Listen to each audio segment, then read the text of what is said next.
மக்களே ஆவடி வேப்பம்பட்டு ரயில்வே ஸ்டேஷன்லேருந்து ஜஸ்ட் ஒரு 4 கிலோமீட்டர்ஸில் ஃபுல்லி ரெசிடென்ஷியல் ஏரியாவுக்கு மத்தியில் தாங்க இந்த ஒரு ப்ராஜெக்ட் வந்து டெவலப் பண்ணியிருக்காங்க.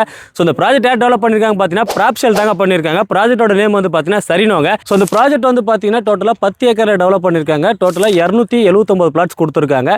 இவங்க லான்ச்சிங் அப்பயே 100 பிளாட்ஸ் கிட்ட சோல்ட் அவுட்டும் பண்ணி முடிச்சிருக்காங்க. இந்த ப்ராஜெக்டோட அம்யூனிட்டிஸ்னு பார்த்தீங்கன்னா ஃபுல்லி உங்களுக்கு காம்பவுண்ட் வால் கொடுத்துருக்காங்க. என்ட்ரன்ஸ்ல வந்து பாருங்க, இது வந்து ஆன் ரோட் ப்ராஜெக்ட்டுங்க. என்ட்ரன்ஸ்ல ஒரு கிராண்டான ஆர்ச் கொடுத்துருக்காங்க. உள்ள பார்த்தீங்கன்னா பிளாக் டாப் ரோட்ஸ் உங்களுக்கு நல்லா வைடாவே கொடுத்துருக்காங்க. ஸ்ட்ரீட் லைட்ஸ் கொடுத்துருக்காங்க. அது மட்டும் இல்லைங்க, இண்டிவிஜுவலா ஒரு பிளாட்டுக்கும் டேப் கனெக்ஷனும் இவங்க கொடுத்துருக்காங்க. சைட்டுக்குள்ளே வந்து பார்த்தீங்கன்னா பார்க்கும் டெவலப் பண்ணியிருக்காங்க. ஸோ இவ்வளோ அம்யூனிட்டிஸும் கொடுத்து அதுவும் ஆன் ரோட்ல இந்த ப்ராஜெக்ட் கொடுத்து கம்மியான ரேட்ல தாங்க கொடுக்குறாங்க. பர் ஸ்கொயர் ஃபீட் ரேட் பார்த்தீங்கன்னா 1840 ரூபாய்க்கு தாங்க கொடுத்துட்டு இருக்காங்க. அது மட்டும் இல்லைங்க, சாபு 3ன்னு சொல்லிட்டு ஒரு சூப்பரான ஆஃபரும் கொடுத்துட்டு இருக்காங்க. நீங்க இங்க பிளாட் வாங்கினீங்கன்னா உங்களுக்கு 30 ஸ்கொயர் ஃபீட் ஃப்ரீயா கொடுக்குறாங்க. அது மட்டும் இல்லைங்க, 3 இஎம்ஐ கம்பெனியை பேர் பண்ணிக்கிறாங்க. அது மட்டும் இல்லைங்க, 30,000 ரூபாய் மதிப்புள்ள ஒரு வவுச்சரும் கொடுக்குறாங்க. ஸோ இந்த ப்ராஜெக்ட்டை பத்தி உங்களுக்கு மேலும் டீடைல்ஸ் தெரியும்னா ஸ்க்ரீன்ல தெரியுற நம்பருக்கு கால் பண்ணுங்க. இங்க ஃப்ரீ கேப் ஃபெசிலிட்டிஸும் அரேஞ்ச் பண்ணி தராங்க.